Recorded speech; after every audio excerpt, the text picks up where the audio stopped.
Hey everyone, welcome back to CryptoCache. Thanks so much for joining me here today. We're going to take a quick look at Sandbox. Before we do, any good trader will look at Bitcoin first to understand kind of what's going on. So I just want to take a quick peek there so we can kind of move right on into the analysis for Sandbox. Now just to clarify, Bitcoin closed just at 60,000 yesterday on the one-day candlestick. So that basically proves that it's a tentative support level. I'm still bearish on the short term for Bitcoin. I do feel like it's kind of giving us that false positive, that dead cat. We could see 58,060 soon.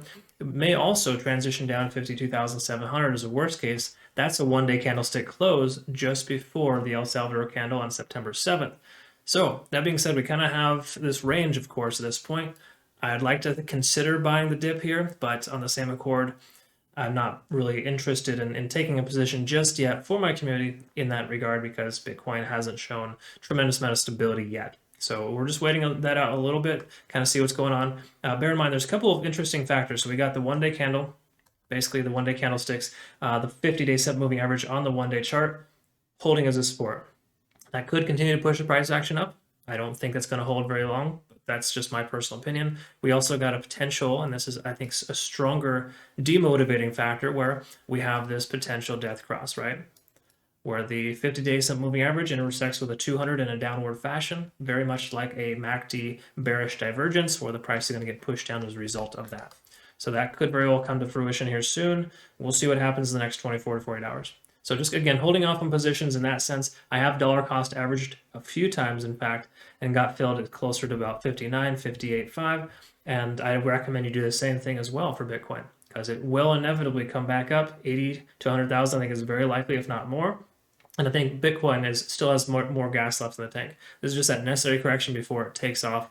And unfortunately, it happened a lot quicker than we expected, but it's better now than never, right? So that being said, all well there for Bitcoin considering. Still bearish on the short term, but bullish on the big term, or bullish macro, bearish micro. There you go. That's hard to say fast. All right, so looking here at Sandbox, let's go ahead and peek at the one-day chart. Oh, and by the way, if you're new to the channel, I'm not a financial advisor. This is for educational purposes only, but that's not just a disclaimer. That's just the truth, right? I love to help you I love to help educate other people on how to become better traders. So hopefully you can learn a thing or two here today. If so, comment below. If not, that's okay too. But I do recommend you join my trading community where I send out signals for every single trade that I take so you can kind of get the feel for the day in life of being a trader. And we're all learning and growing together. It's a phenomenal experience. We're over 200 members now at this point. So thank you so much to my patrons for your belief in me. And you're very welcome for helping you out because I get that. I just have to do a blanket statement. You're welcome. My pleasure. It's full circle, okay? All right, so taking a look here at Sandbox. On the one-day chart, we can see the price slowly progressing upwards. Yesterday was a big green day. Today, not so much, but that's perfectly fine. Little growth is important, but the key takeaway here is that we hit an all-time high for Sandbox, so that is a great sign. All right, so what we're going to do is we're going to go ahead and extend out this Fibonacci retracement lines and kind of look at the bigger picture here and see what's going on, because obviously our all-time high was right around $3.42, and now we're down below that. So here's the key takeaway, and I get this question a lot. Should I add to my position now because of the fact that we broke our all-time high? In short answer is typically yes, because most of the time when you break an all-time high, it should continue to progress upwards. However, I'm a firm believer on waiting for the one-day candlestick to close above that level before you can consider it a support or resistance level. Therefore, we haven't officially stayed above where the price action is at. What 345 appears to be the most recent all-time high. Now, even though it hit 362, that's still considered a resistance. Okay, so 345 and 362, that's a resistance channel. In fact, let's just go ahead and mark that so you can kind of see a little more visually. And the whole point of doing this is just to give you kind of that understanding that, yes, we did break the all-time high, but it's not officially broken until you can close the one-day candlestick. That's just kind of the way that I look at it, right? So the bottom line here is that we need more confirmation. You need to know that bulls are in control in order to take position because it could very well drop tomorrow. And the reason why I say that is because Bitcoin is on a, pins and needles, or it's on a razor's edge, whatever. It could very well drop at any time. If it does, Sandbox is susceptible to that. Granted, yesterday and the day before, it's proven that it can bounce back very quickly. There's no doubt about that. But generally speaking, Sandbox is not impervious to that. You can see it right here, November 10th, first major sell-off, but it's gaining momentum ever since, right? So just bear that in mind. There's a few factors here. Of course, I would say they're more bullish than bearish, but generally speaking, we're looking in good shape. So let's look at and identify that. We're above 70 on the RSI on the one-day chart. Awesome. That basically means we broke our resistance level, which is the previous all-time high here, right? So right around 325, 322 should be the lowest we'll see the price action. So the closer you can buy to that dollar cost average, the better. That's just my opinion. So I think that that is essentially a very good sign. Let's look at the 4-hour chart. We're above both moving averages. The 50-day 7 moving average working as a support level, reaffirming the support at 268. Awesome stuff there. Furthermore, again, right around 303 is a nice support level that had been tested and broken recently here, so that's a great sign too. So all in all, we got this nice little support channel here. So I don't personally foresee the price, again, pending Bitcoin doesn't dump 58,000 or lower tomorrow or the day after, we should see Sandbox progress sideways from here.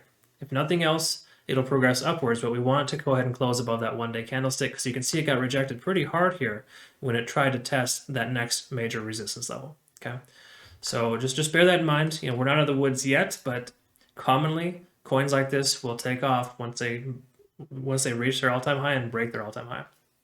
But we cannot consider what $3.45 a support level until that is closed on the one-day candlestick. All right, I think I've said that about 10 times already. I'm sorry, I'm just trying to drill that home so you understand. One-day candle is the most important.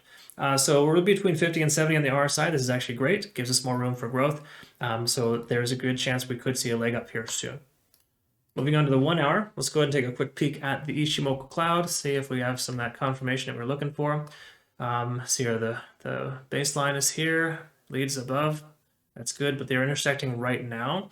So we could have that potential. If the price goes much lower, we could start seeing some bearish divergence and it could come down to test $3.01. So again, it's a little too early to tell, but the 1 hour chart is kind of telling us that we're above the cloud, which is it's a good buy signal. We have this cloud over here as well working as a potential support. However, these two spans are effectively intersecting together, and usually when they do and they're riding, too close together, then that is consideration that the momentum has shifted.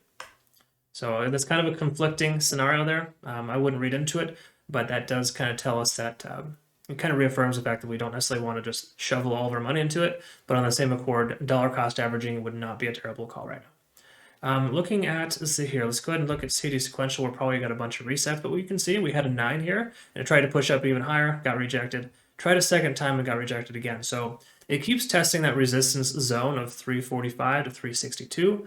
And I think it's just an inevitability before it breaks and continues upwards, right? Now, again, we haven't closed on the one-day candlestick yet. It's not official. That is not considered a support level yet, but it could very well be soon. So I'd say pay attention to how the one-day candlestick closes. At 5 p.m. Pacific Standard Time, whatever time zone that is for you, make sure you look at that and see what is happening with Sandbox at that present time. Is it going to be considered a support or resistance? Ultimately, the fact of the matter is here, Sandbox is a good coin. It's got good big picture potential. So I think anywhere between 3 and 350 is a good value. That's just kind of the way it is. So that's just kind of big picture. So let's go with the big picture here, actually, with kind of a better case scenario. We'll say Sandbox breaks this all-time high and it continues to progress upwards. We've got a few different resistance channels. Fibonacci retracement gives us 1.272, 1.414, 1.618. All three of those are commonly tested in most cases, at least once you break an all-time high. Now, what we could see, though, is right around $5.46 as a strong potential for the price to increase over the next couple of weeks. So I'm going to loosely say by month end, Sandbox should be somewhere in the range of $5, possibly even $5.50, based on the simple fact that we're going to be likely breaking its all-time high here soon. Now, the potential for that, what does that look like here? So from current price up to there, that would be about a 66% increase as a best case scenario in the next 2 weeks. And I like to say best case scenario because that is not 100% certain, but we're above the cloud right now. We're technically above the we're not above the all-time high. So that again, that's a bit of a slight concern, but if we can close above the one-day candlestick, the one-day candlestick above that resistance level of 345, we'll be in much better shape. So the key takeaway here is once we see 362 or higher on the one-day candlestick, then we're in probably pretty darn good shape. Okay. So all in all, good stuff here from Sand. So I can't give you a definitive if it's going to break up or down. It does look like it's trending upwards, though. It's exuding all the qualities of a coin that wants to break to the upside.